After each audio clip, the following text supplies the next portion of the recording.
everybody. Today we're talking Dutch bucket cucumbers, or Beto bucket if you prefer. Show you what I got here, the two varieties. This first variety on the end down here is Tyria. It is a long slicing cucumber. And this next one is a variety called Iznik. And I like Iznik because Iznik is the shiznik. I'm going to tell you what, that is a good little cucumber. Very productive. I have grown this thing before and it was just extraordinary. Inside the Dutch buckets here, they've done very well. The master blend fertilizer, I've got hundreds, well not hundreds, but a whole bunch of videos on the Dutch bucket stuff. If you've never seen this before or don't know how to do it, scroll through the videos and you can learn a whole lot of stuff there.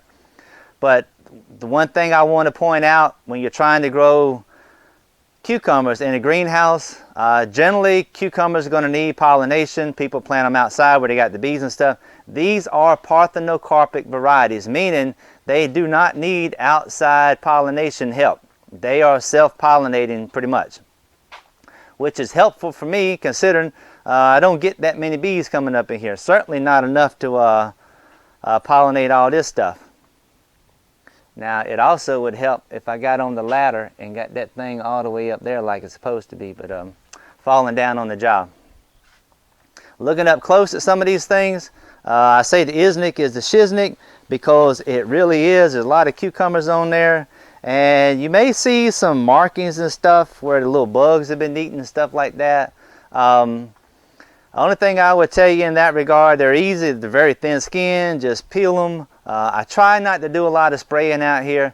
And the one thing I keep hearing from the organic people, if it's good enough for the bugs, it's got to be good enough for me.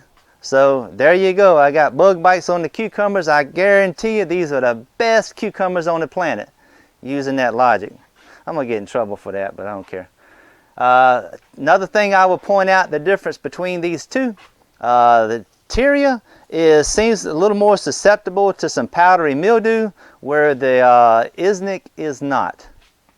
So if you want to grow some cucumbers in your Dutch buckets, and you're concerned about pollination from bees and stuff like that, get you some Parthenocarpic varieties, set them up, get your fertilizer in there, rock and roll, and go make some pickles. So thanks for watching, thanks for the support, and as always, Lord willing, we'll see you next time.